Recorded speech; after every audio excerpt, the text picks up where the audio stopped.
자, 지난주에 이어서 띵크백 이제 두 번째 시간입니다. 지난주는 믿음의 문을 열다 시리즈에 관해서 우리가 이야기를 나누었는데요. 딱 두 가지를 강조했습니다. 첫 번째는 하나님은 사랑이시다라는 것이었고, 두 번째는 우리가 하나님의 형상이라는 것입니다. 사랑이신 하나님이시고 그 사랑을 물려받은 하나님의 형상으로서 우리가 존재한다. 그래서 우리는 변할 수 없는 하나님의 사랑 안에서 삶의 의미와 가치, 우리의 존재를 확인하고 거기서 한 걸음 더 나아가 하나님의 형상으로서 주어진 어떤 통치와 다스림의 책임을 사랑이라는 방법으로 해야 한다, 이렇게 이야기를 나누었습니다. 이것은 하나님과 사람의 관계, 사람과 사람의 관계에 대한 이야기입니다. 관계에 대한 이야기죠. 이 관계가 대단히 특별하다는 것입니다. 어렵고 복잡한 내용 같지만 예수님께서는 이 중요한 이야기를 단 두 마디로 정리하셨습니다. 하나님을 사랑하고 이웃을 사랑하라는 말입니다. 한 해 동안 하나님과의 관계 안에서 충만히 머무러 살아오셨다면 하나님을 사랑하고 이웃을 사랑하는 말씀 앞에 부끄럽지 않은 삶을 살아오셨다라고 생각을 합니다. 한 해는 마무리되고 있지만 이 말씀과 은혜는 마무리되는 것이 아니죠. 계속해서 하나님과의 관계를 특별하게 만들어 가시면서 하나님을 더욱 사랑하고 사람을 더욱 사랑하는 여러분들이 되시기를 축복합니다. 자, 오늘은 이제 두 번째 시간으로서 하나님의 가정으로 살기, 이 주제를 정리하고 되돌아보는 시간을 갖도록 하겠습니다. 사실 제가 연초에 주제를 정하면서 제일 많이 고민하고 제일 간절했던 주제가 바로 이 가정에 관한 주제였습니다. 여러분들 중에서도 알고 계시겠지만 제가 작년에 이 주제를 정하기 전부터 다른 이제 교회에서 하고 있는 아버지 세미나도 직접 참여해보고 여러 가지 고민을 했다는 것을 알고 계실 것입니다. 그만큼 저에게 큰 관심이 있던 주제가 가정이었습니다. 다른 말씀도 나름대로 귀한 결실이 있고 열매가 있어야 하지만 적어도 이 가정 시리즈만큼은 진짜 열매가 있어야 한다, 좋은 결실이 있었으면 좋겠다라고 생각을 했습니다. 그래서 이 시리즈를 끝날 때 사실은 한 사람 한 사람 붙들고 여쭤보고 싶었어요. 제가 여쭤본 분도 있을 거예요. 이 말씀이 정말 여러분의 가정에 변화를 일으켰는가? 부부간에 서로 생각하고 부부의 관계가 더 나아졌는가? 하나님 안에서 더 풍성한 가정이 되어가고 있는가? 다 붙들고 물어보고 싶을 정도로 저에게는 큰 관심거리의 주제였습니다. 여러분의 가정이 이 말씀에 충실해 왔다면 저는 변화가 있었을 것이라고 생각을 합니다. 왜냐하면 제가 기가 막힌 말씀을 전해서가 아니라 하나님의 말씀이 여러분의 가정을 충분히 변화시킬 수 있기 때문입니다. 오늘 그 말씀을 한번 다시 나누게 되는데 이제 지난 시간의 은혜를 생각하면서 더 풍성한 하나님의 가정이 되셨으면 좋겠습니다. 자, 말씀을 함께 볼까요? 창세기 2장 24절부터 25절입니다. 창세기 2장 24절부터 25절. 우리 함께 봉독합니다. 시작. 이러므로 남자가 부모를 떠나 그의 아내와 합하여 둘이 한 몸을 이룰지로다. 아담과 그의 아내 두 사람이 벌거벗었으나 부끄러워하지 아니하니라. 아멘. 자, 가정은 혈연 관계라는 것 이상의 특별함이 있습니다. 성경에 따르면 하나님께서 직접 최초로 만드신 제도라는 것입니다. 우리는 살아가면서 참 다양한 제도 또 시스템을 만나게 되죠. 국가라는 제도가 있고요. 또 여러 가지 사회 제도, 사회 시스템이 있습니다. 정치 시스템이 있고요. 복지 시스템, 교육 시스템, 이런 것들이 있습니다. 그런데 이런 것들은 다 사람들이 만들어낸 시스템, 제도들이죠. 이런 제도들이 나름대로의 장점이 있고 또 하나님의 형상으로서 이 세상을 잘 다스리기 위해 도움이 되는 부분들이 있습니다. 필요한 것들이죠. 그런데 사람이 만든 이상 모두 변할 수 있는 것들입니다. 달라질 수 있는 것들이죠. 영원하지 않다는 것입니다. 그래서 국가라는 것이 영원하지 않고 정치 시스템이나 정치 세력, 사회 시스템도 계속해서 개선되거나 완전히 새로운 것으로 바뀌어지지 않습니까? 사람이 만든 것이라서 변할 수밖에 없다는 것이죠. 그런데 가정은 하나님께서 직접 만드신 제도입니다. 변할 수도 없고 변해서도 안 되는 우리에게 있어서 가장 기본적인 보금자리라는 것이죠. 어느 시대를 지나든지 어떤 철학과 어떤 시대의 흐름 속에 있더라도 가정은 변하지 않았던 것을 볼 수 있습니다. 특히 이 가정 안에는 하나님의 창조 원리가 담겨 있습니다. 우리가 방금 말씀에서 보셨다시피 하나님께서 세상을 창조하실 때 가장 먼저 인간에게 주신 제도였기 때문에 하나님의 그 창조 섭리가 들어가 있는 것이죠. 하나님께서 세상을 창조하실 때 사람들을 보시며 보시기에 심히 좋았더라, 보시기에 좋았더라라고 말씀을 하셨습니다. 그러한 사람을 향한 축복과 기쁨이 가정 안에 다 담겨 있는 것입니다. 특히 부부 관계가 그런 하나님의 기쁨으로 만들어진 관계라는 것을 기억해야 합니다. 읽은 말씀에서 부부를 이렇게 소개하죠. 남자와 여자가 부모를 떠나 한 몸을 이루는 것, 이렇게 부모를 떠나 한 몸을 이루는 것이 부부다라고 이야기를 합니다. 부모를 떠났다는 것은 부모로부터의 독립을 말하는 것이죠. 더 이상 부모에게 의존하지 않고 한 가정을 책임지고 서로를 책임지는 관계로 살아가는 것, 그것이 부부다, 이렇게 이야기를 해주고 있는 것입니다. 그런데 현실에서 부부는 어떻습니까?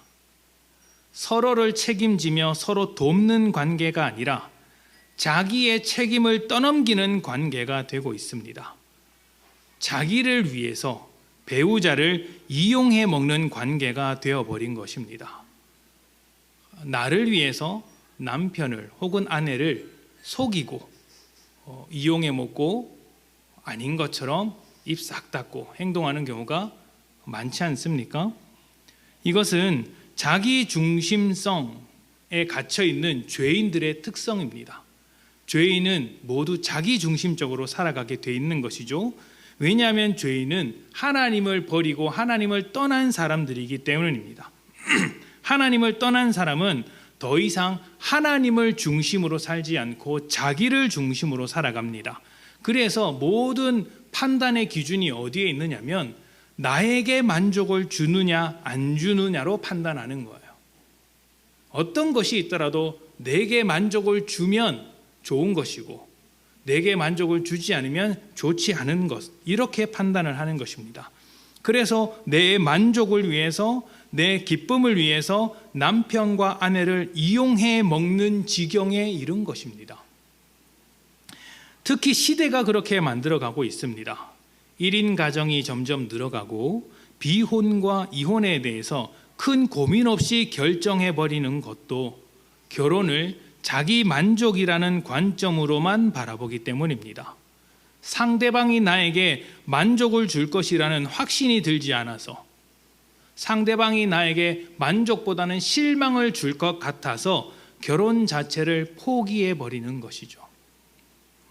그러나 여러분, 우리는 시대를 따르는 사람이 아니라 하나님을 따르는 사람들입니다. 세상이 무엇이라고 주장하든지 상관없이 하나님의 뜻을 시대 속에서 분별하여 살아가야 합니다. 그것이 자기 만족을 추구하며 살아가는 것보다 훨씬 복된 것입니다. 한번 생각해 보십시오. 여러분이 부부로서 살고 있으니까 너무 잘 알고 있지 않습니까? 자기를 위해서 배우자를 이용하는 것보다 배우자를 위해서 서로 노력하는 관계가 더 복되고 행복한 부부가 되지 않습니까? 너무 잘 알고 있죠? 그런데 왜 그렇게 못할까요? 어느 한쪽이라도 이 의무, 부부로서의 이 책임을 외면하면 그때부터 부부는 어려운 관계가 됩니다. 불만이 쌓여가고 갈등하는 관계가 되죠. 남편도 아내도 서로 돕는 일에 힘을 모아 같이 해야 하는 것입니다. 그렇다면 자기 만족으로 충만한 시대 속에서 하나님의 가정으로 살아가는 것은 어떤 것일까요? 남편과 아내 그리고 자녀들에 대해서 우리 조금씩 이야기를 나눠보도록 하겠습니다. 에베소서 5장 22절부터 28절까지 말씀을 우리 같이 읽어봅니다. 에베소서 5장 22절부터 28절까지 말씀입니다. 자, 시작. 아내들이여 자기 남편에게 복종하기를 죽게 하는사. 이는 남편이 아내의 머리됨이 그리스도께서 교회의 머리됨과 같음이니 그가 바로 몸의 구주시니라. 그러므로 교회가 그리스도에게 하듯 아내들도 범사에 자기 남편에게 복종할지니라. 남편들아 아내 사랑하기를 그리스도께서 교회를 사랑하시고 그 교회를 위하여 자신을 주심같이 하라. 이는 곧 물로 씻어 말씀으로 깨끗하게 하사 거룩하게 하시고 자기 앞에 영광스러운 교회로 세우사 티나 주름 잡힌 것이나 이런 것들이 없이 거룩하고 흠이 없게 하려 하심이라. 이와 같이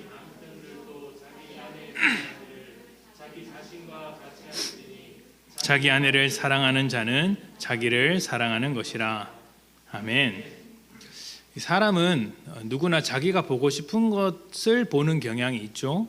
그래서 성경이 말하고자 하는 진리를 놓치는 경우가 꽤 많습니다. 우리가 방금 읽은 말씀도 그렇습니다.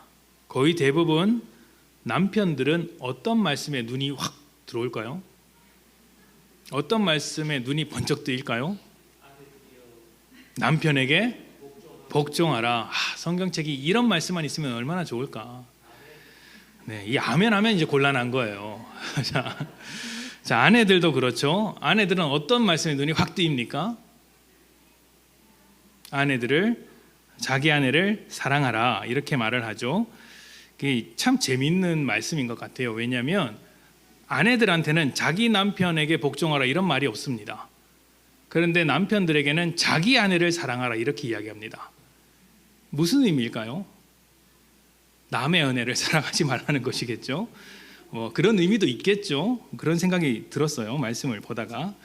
자, 이런 말씀들을 눈여겨볼 것입니다. 그런데 나한테 유리한 대로만 이 말씀을 받아들이면 그게 자기중심적인 이제 태도예요. 그러면 성경을 너무 왜곡하는 것이죠.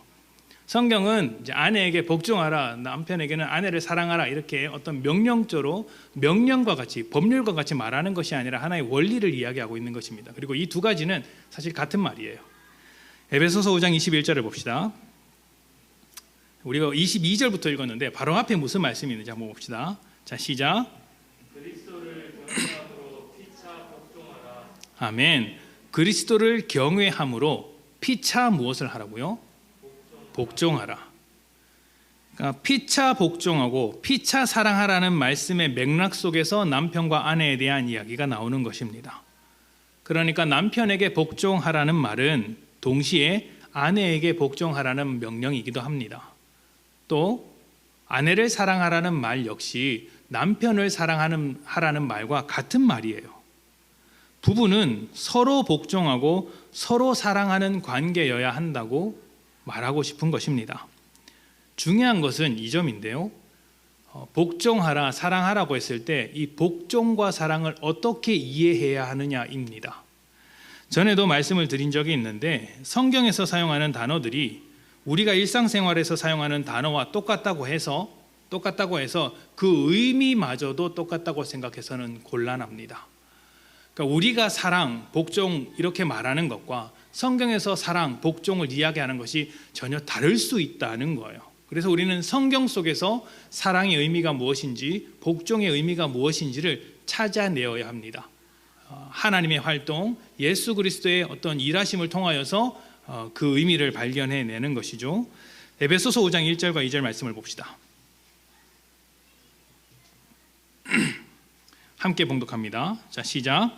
그러므로 사랑을 받는 자녀같이 너희는 하나님을 본받는 자가 되고 그리스도께서 너희를 사랑하신 것 같이 너희도 사랑 가운데서 행하라. 그는 우리를 위하여 자신을 버리사 향기로운 제물과 희생 제물로 하나님께 드리셨느니라. 아멘. 성경을 보면서 눈이 번쩍 뜨어야 하는 것은 바로 이런 말씀이에요. 이런 말씀을 보면서 그렇구나, 무릎을 탁 치셔야 되는 것이죠. 남편과 아내에게 요구하는 것, 서로 복종하라, 서로 사랑하라는 말씀이 바로 여기에서부터 출발하는 것입니다. 사랑받는 자녀와 같이 하나님을 본받는 자가 되라. 본받는 자가 되어서 예수님께서 우리를 사랑하신 것 같이 우리도 사랑 가운데서 행해야 한다. 이렇게 말을 하는 것이죠.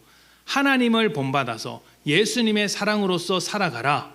그 맥락 가운데 남편과 아내에 대한 이야기가 나오는 것이죠. 자, 그렇다면 예수님께서 우리에게 보여주신 사랑이 무엇이죠? 2절 말미에 보면 이렇게 소개를 합니다. 우리를 위하여 자신을 버리사 향기로운 제물과 희생 제물로 하나님께 드리셨다. 우리를 위하여 자신을 버렸다. 자신을 버리는 사랑입니다. 자기 만족으로 도배된 세상은 이런 사랑을 거절합니다. 내가 왜? 나한테 손해인데 내가 왜 남을 위해서 희생해야 합니까? 왜 다른 사람을 위해서, 자격도 없는 저런 사람을 위해서, 내 마음에 들지도 않은 저런 사람을 위해서 내가 양보하고 섬겨야 합니까? 사랑해야 합니까? 이렇게 말을 합니다. 그래서 이것이 어디까지 가느냐면 자식을 위해서도 그렇게 애쓰며 살 필요가 없다라는 소리까지 하게 되는 것이에요. 노후를 보장해 주는 것도 아니고 자식은 자식대로 부모를 부모대로 그냥 그렇게 살아야 한다. 자식을 위해서 그렇게까지 애쓸 필요는 없다라는 소리까지 하게 되는 것입니다. 물론 경제적인 면에서 또 현실적인 면에서 납득이 가는 부분도 있을 것입니다. 또 자식에게 짐이 되고 싶지 않은 부모의 마음도 있을 것이겠죠. 그러나 무엇보다 시대가 그렇게 흘러가고 있어요. 시대가 그렇게 자꾸 요구를 하고 있는 것입니다. 시대의 흐름이란 정말 무서운 것입니다. 무서운 거예요. 우리가 동의하든 동의하지 않든 원하든 원하지 않든 우리를 이끌고 가기 때문입니다. 내가 시대의 흐름에 반대한다고 해서 그 흐름에서 벗어날 수 있는 게 아니에요. 그 시대의 흐름이라는 것은 굉장히 무서운 것입니다. 그런 흐름 속에서 하나님의 반대편으로 흘러가는 시대의 흐름 속에서 우리는 하나님의 마음을 단단히 지켜내야 하는 것이죠. 주님께서 우리를 위하여 자신을 버리신 그 사랑으로 남편과 아내가 서로 사랑해야 합니다. 자, 잘 들으셔야 합니다. 이제부터 남편과 아내가 서로에게 그런 사랑을 요구하는 것이 아니라, 서로에게 그런 사랑을 해야 한다라고 요구하는 것이 아니라 그런 사랑을 해 주는 것입니다. 서로 그렇게 해 주는 거예요. 아니, 성경에는 자신을 버리기까지 사랑을 하라고 했는데 왜 당신은 나를 그렇게 사랑 안 해? 라고 말하지 말고 내가 그렇게 사랑을 해 주라는 이야기예요. 서로 그렇게 해 주어야 합니다. 이것이 부부됨의 아주 기초적인 기준입니다. 이렇게 못을 딱 받고 살아가는 거예요. 부부는 서로를 위해서 자신을 버리기까지 도와주고 책임지고 섬기는 관계다. 이렇게 못을 받고 시작을 하는 겁니다. 그래서 이 못을 박은 다음에 살다 보면 현실적인 어려움들이 있잖아요. 서로에게 더 해주지 못할 때, 또 일이 바빠서 못 챙겨줄 때, 정신이 없어서 미처 생각하지 못했을 때, 또 내 이해심이 부족해서 받아주지 못했을 때, 아니면 내 성질이 고약해서 참아내지 못할 때 최소한 미안한 마음이라도 가지고 있어야 한다라는 거예요. 왜요? 부부란 이런 것이다라고 못을 박았잖아요. 이 기준에 내가 미치지 못했구나. 그래서 상대방이 힘들구나. 미안해해야죠. 근데 우리는 다르게 생각하잖아요. 이렇게 기준에 못 받고 네가 왜 이 기준에 못 맞춰줘? 라고 하면서 원망하지 않습니까? 그러니까 성경은 그렇게 말하지 않는다고요.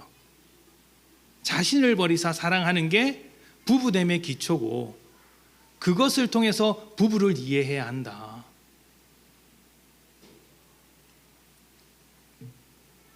서로 순종하고 서로 사랑하는 것이 당연한데 그렇게 해주지 못한 미안함이 있어야 하고 또 내가 해주지 못함에도 상대방이 그렇게 해줄 때 오는 감사함을 가져야 합니다. 이런 미안함과 감사함을 가지고 있다면 그때부터는 서로의 약점을 긍휼하게 바라볼 수 있고 더 나은 부부관계가 될 수 있는 거예요. 부부와 관련해서 하나만 더 보도록 합시다. 에베소서 5장 29절부터 33절입니다. 에베소서 5장 29절부터 33절 함께 봉독합니다. 자, 시작. 누구든지 언제나 자기 육체를 미워하지 않고 오직 양육하여 보호하기를 그리스도께서 교회에게 함과 같이 하나니 우리는 그 몸의 지체임이라. 그러므로 사람이 부모를 떠나 그의 아내와 합하여 그 둘이 한 육체가 될지니 이 비밀이 크도다. 나는 그리스도와 교회에 대하여 말하노라. 그러나 너희도 각각 자기의 아내 사랑하기를 자신같이 하고 아내도 자기 남편을 존경하라. 아멘. 자, 누구든지 자기 몸을 아끼죠. 자기 몸을 아끼지 않는 사람은 없을 것입니다. 그런데 오늘 말씀, 읽은 말씀에서 무엇이라고 이야기하냐면 우리는 각자 자기 자신의 몸을 가지고 살아가는 존재일 뿐만 아니라 예수의 몸으로서 살아가는 사람들이다. 우리는 자기의 몸을 가지고 살고 있지만 동시에 예수의 몸으로서 살고 있는 존재들이다. 그래서 자기 몸을 아끼듯이 예수의 몸된 다른 지체들도 아껴주어야 한다라고 이야기를 하고 있는 거예요. 자기 몸을 아끼지 않습니까? 우리 몸된 공동체니까 이 공동체도 같이 아끼는 거예요. 몸이니까요. 그런데 이 몸됨, 그 중에서 가장 아껴야 될 사람이 누구냐? 가장 한 몸된 사람이 누구냐라고 한다면 남편과 아내입니다. 왜 그러냐면 부모를 떠나서 둘이 한 몸이 되었기 때문이에요. 한 몸이 되었어요. 여기서 말씀드리고 싶은 것은 남편과 아내가 진정으로 한 몸이 되기 위해서는 반드시 부모를 떠나는 과정이 필요하다는 것입니다. 방금 읽었던 창세기 말씀에서도 그렇고 그 창세기 말씀을 이어받은 에베소서 말씀에서도 그렇고 똑같이 이야기하고 있어요. 부모를 떠나 한 몸이 되어야 한다. 부모를 떠나야지만 어른이 될 수 있고 자기 인생에 책임을 질 수 있습니다. 부모의 그늘 아래서 살아가는 자녀는 나이는 먹어도 어른은 될 수 없습니다. 그렇게 어른이 되어서 자기 인생을 책임질 수 있을 때 그렇게 되어야 비로소 남편과 아내로서 한 몸이 될 수 있는 것입니다.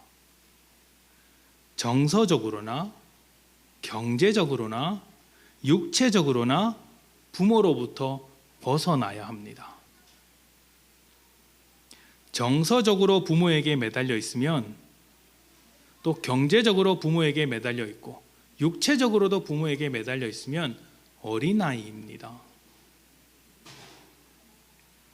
부모와의 관계를 끊으라는 말이 아니라 독립하라는 말씀입니다.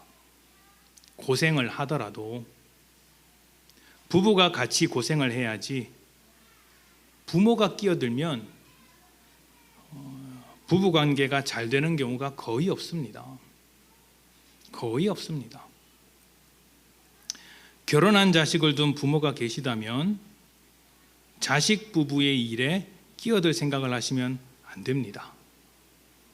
마찬가지로 부부는 부부의 문제를 부모나 형제에게 말을 해서도 안 됩니다.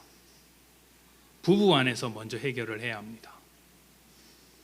부부가 함께 머리를 맞대고 함께 다퉈가며 함께 고민하며 함께 사랑하며 그렇게 풀어가야 하는 것이죠. 그렇게 하지 않으면 자기 몸을 욕보이는 것입니다. 한 몸 아닙니까? 이런 말이 누군가에게는 좀 섭섭하게 들릴지 몰라도 남편이 가장 사랑하고 존경하는 사람은 아내가 되어야 합니다. 남편이 가지고 있는 가장 큰 비밀과 가장 큰 고민을 가장 쉽게 털어놓을 수 있는 사람이 아내가 되어야 합니다. 한 몸이니까요. 동시에 아내가 가장 사랑하고 존경하는 사람도 남편이 되어야 합니다. 아내가 안고 있는 고민과 문제를 남편과 함께 공유할 수 있어야죠. 서로 도와야 하는 관계 아닙니까? 부부가 결혼하면 부모 형제는 순위가 밀립니다. 부부보다 앞설 수 없습니다. 이 점을 섭섭하게 생각하지 마십시오. 부부가 잘 살아야 효도도 하는 겁니다. 남편이 잘 못하는데 어느 아내가 시댁에게 잘하고 싶겠습니까? 아내가 못하는데 어느 남편이 처가 식구 얼굴을 보고 싶어 하겠습니까? 부부가 잘 살아야 효도도 하고 그런 것이지. 다 부부의 문제입니다. 부부가 우선이고 그 다음에 부모 형제가 되는 것이죠. 제 말이 아니라 성경이 그렇게 말을 하고 있는 거예요. 부모를 떠나라고 말하지 않습니까? 그래서 부모 되신 여러분들은 자식을 독립시켜 떠나보낼 준비를 하셔야 해요. 자녀된 여러분들은 언제까지 부모 밑에서 살아갈 수 없다는 것을 인정하고 부부 관계 안에서 여러분의 삶을 새롭게 만들어 가셔야 합니다. 그렇게 하지 않으면 여러분은 어린아이의 신앙, 어린아이의 삶을 살아갈 뿐이에요.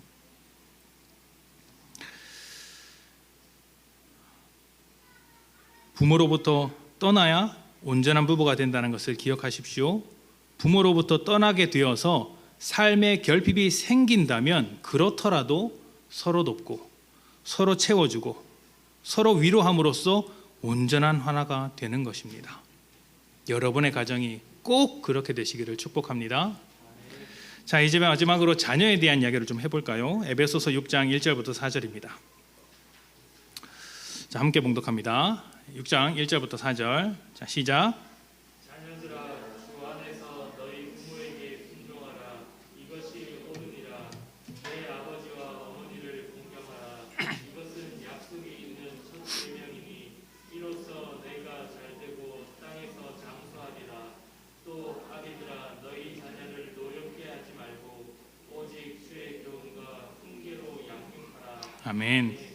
사실 저는 목회자로서 이제 교회를 이제 이끄는 목자로서 우리 자녀들에게 미안한 마음이 정말 많습니다. 아직 우리 교회는 작은 교회라서 주일학교나 청년들까지 넉넉하게 돌볼 수 있는 상황은 아닙니다. 특히 제가 목회자로서 역량이 이제 넉넉하지 않기 때문에 모든 세대를 다 아우를 수 있는 어떤 사람은 아닌 것 같습니다. 그래서 참 속상하죠. 나름대로 여러모로 애를 쓰고 있는데 부족해서 특히 자녀들에게 죄송한 마음이 있습니다. 그래서 이 죄송한 마음을 성도님들께서 함께 갖고 자녀들을 위해서 꾸준히 기도해 주시고 은혜와 사랑을 나누어 주셨으면 좋겠습니다. 내 자식만 챙기지 말고 우리 같이 있는 우리 함께 있는 우리의 자녀들이라고 생각을 하시고 아이들이 믿음 안에서 잘 자랄 수 있도록 꼭 돌봐 주셨으면 좋겠습니다. 그래야지 아이들이 살아납니다. 아멘. 자, 자녀들에게 성경이 요구하는 것은 부모에게 순종하라는 것입니다.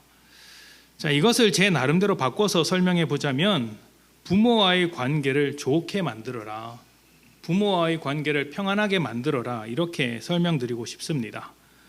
부모와의 관계를 더 좋게 만드는 것은 부모의 노력만으로 되는 것이 아니라 자녀들도 해야 할 일이 있다는 것을 꼭 말씀드리고 싶습니다. 그래서 한 가지만 부탁드리고 싶어요.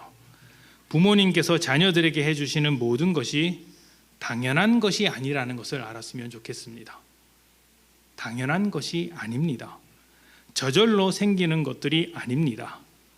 이것을 알게 되면 철이 들었다고도 할 수 있겠죠.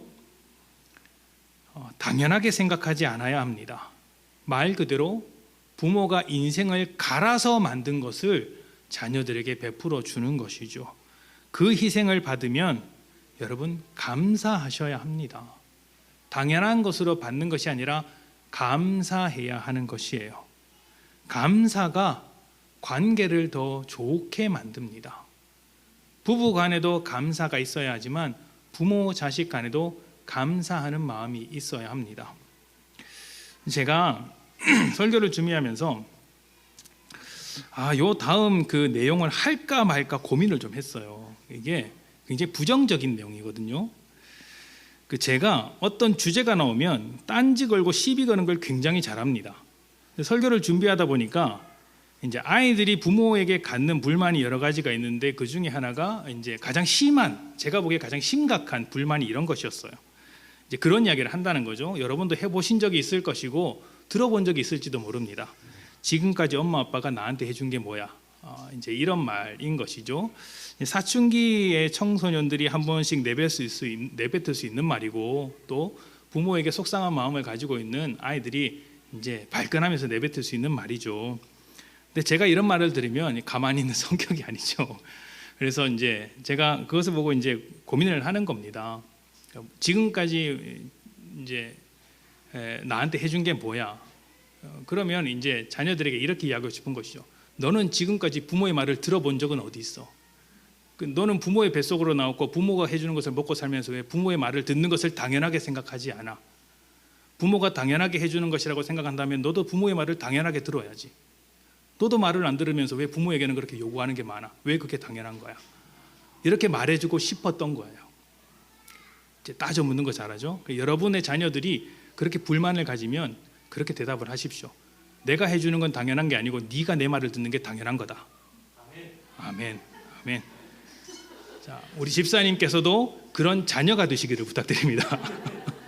집사님의 부모님들에게 그런 자녀가 되시기를 부탁드립니다. 아멘. 이제 감사하는 마음을 가지라는 이야기입니다. 당연한 것이 아니라 감사하는 마음이 있어야 한다는 것이죠. 그리고 여러분의 자녀들이 조금이라도 여러분에게 기쁨이 된다면 그건 역시 감사해야 합니다. 생각해 보면 참 놀라운 일 아닙니까? 그 어린아이가 우리에게 기쁨이 된다는 것 자체가 기적인 거예요. 놀라운 것입니다. 그러니까 그것을 감사해야 하죠. 거기서부터 관계가 출발한다는 것을 꼭 기억하셨으면 좋겠습니다. 자, 그 다음 부모님들에게 하고 싶은 말은 이것이죠. 우리가 말씀에서 읽어본 것처럼 자녀를 노엽게 하지 말라는 것입니다. 전에도 설명을 한 적이 있는데 자녀를 노엽게 하지 말라는 것은 항상 재밌게 즐겁게 막 이렇게 만들어주라는 것이 아닙니다. 아이가 화나지 않도록 짜증내지 않도록 비위를 잘 맞춰주어야 한다, 이런 말씀을 드리는 게 아니라 부모의 마음에 깊은 분노의 상처를 남기지 마라, 좌절감을 심어주지 마라, 이런 것입니다. 특히 대부분 아이가 갖게 되는 그 어떤 분노의 감정이나 좌절감은 부모의 경험과 부모의 두려움으로부터 나오는 경우가 많습니다. 그러니까 부모가 어떤 경험을 하죠? 부모는 살면서 대부분 패배하는 경험을 합니다. 1등을 하는 경우보다 패배자로 살아가는 경우가 훨씬 더 많습니다. 그래서 아이들한테 그 경험을 담아서 이야기를 하죠. 공부 열심히 해라. 왜 그렇습니까? 나는 공부를 열심히 못해서 지금 이렇게 살고 있으니 너는 나보다 더 나은 삶을 살기 위해서 공부를 열심히 해라, 이렇게 말을 하는 것 아니겠습니까? 그것이 부모의 경험으로부터 나오는 두려움인 거예요. 그러나 우리가 기억해야 할 것은 이것입니다. 우리는 아이들의 주인이 아니고 아이들의 하나님이 아닙니다. 아이들은 하나님의 것입니다. 하나님의 사랑받는 존재로서 우리에게 다가온 것이지 우리가 아이들의 주인이 아니라는 것을 반드시 기억해야 합니다. 그래서 에베소서 이 말씀에서 아이들을 양육할 때 어떻게 양육하고 키우라고 이야기를 합니까? 주의 교훈과 훈계로서 양육하라, 이렇게 말하지 않습니까? 주의 교훈과 훈계입니다. 부모의 교훈과 훈계가 아니라, 부모의 경험으로부터 나오는 교훈과 훈계가 아니라 주의 교훈과 훈계예요. 주의 교훈과 훈계는 말씀에 나와 있는 대로 율법적으로 가르쳐야 한다, 이런 말씀이 아니라 주님의 교훈과 주님의 말씀 안에 담겨 있는 그 주님의 마음을 가지고 아이들을 가르치고 양육하라는 이야기입니다. 주님이 사랑이시니 그 사랑으로 키워내야 한다는 것이죠. 그래서 아이의 마음속에는 분노와 좌절의 감정을 심어놓는 것이 아니라 사랑받는 존재로서의 그 존재감을 심어 주어야 한다는 것입니다. 부모의 두려움으로 아이를 대하지 마시고 주님의 사랑으로 아이를 대해 주어야 한다는 것을 꼭 기억하십시오. 여러분, 가정이라는 곳은 하나님께서 만드신 가장 아름다운 공동체이며 창조의 축복이 고스란히 담겨 있는 장소입니다. 그래서 세상에서 지쳐 있는 우리가 회복되고 더 충만해질 수 있는 공간이 가정입니다. 가정이 평안해야 다른 일도 잘 풀린다는 말이 그냥 나오는 것이 아닙니다. 하나님의 섭리, 하나님의 기쁨, 하나님의 축복, 하나님의 사랑이 가정 안에 다 담겨 있기 때문입니다. 혹시 여러분의 가정이 이 세대의 흐름에 따라가서 자기 만족과 갈등으로 채워져 있다면 이 시간 그 모든 가정들이 회복되었으면 좋겠습니다.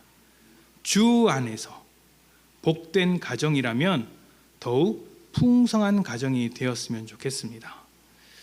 우리 가정이 더 복된 가정이 되기 위해서 필요한 것이 있다면 무엇일까요?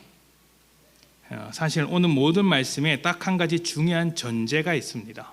바로 주 안에서 있는 것입니다. 남편도 주 안에서 있어야 하고 아내도 주 안에서 있어야 합니다. 남편이 아내를 바라볼 때 주 안에서 바라봐야 하고 아내도 남편을 바라볼 때 주 안에서 바라보아야 합니다. 각자 자기를 중심으로 바라보면 답이 없어요. 답이 없어요. 주 안에서 남편과 아내를 바라봐야 하는 것이죠. 자녀를 바라볼 때도 내 자녀이지만 주 안에서 주님의 자녀로 바라보는 것입니다. 그것이 더 복된 가정으로 나아가는 지름길인 거예요. 그러니 먼저 여러분이 주님 안에서 살도록 하시고 먼저 여러분이 주 안에서 살아가는 겁니다. 그리고 여러분의 배우자가 주 안에서 살도록 도와주셔야 합니다. 여러분의 자녀들도 주 안에서 살 수 있도록 섬겨주는 것이죠. 주님을 닮아가는 가정으로 함께 만들어 가는 것입니다. 그렇게 받기를 바라지 마시고 그렇게 해 주기를 하셔야 합니다. 그렇게 해 주셔야 하는 거예요. 자녀들에게도 주 안에서 살아가는 법을 잘 가르쳐 주십시오. 어떻게 가르쳐야 하겠습니까? 사랑으로 본을 보이며 주 안에서 살아가는 모습으로 이제 부모 되는 것이죠. 부부가 주 안에서 살면 반드시 그 자녀들이 영향을 받습니다. 반드시 받습니다. 그러니 주님의 기준을 타협하지 마시고 자녀들에게 주님의 사랑으로 본을 보이는 부모가 되십시오. 여러분의 그 사랑의 가르침, 주님의 교훈이 주님의 때와 만나게 될 때 여러분의 자녀들 가운데 풍성한 결실 열매가 반드시 맺힐 겁니다. 남은 2022년 늘사랑교회 모든 부부, 모든 가정이 주 안에서 서로 사랑하고 섬기는 하나님의 가정이 되셨으면 좋겠습니다.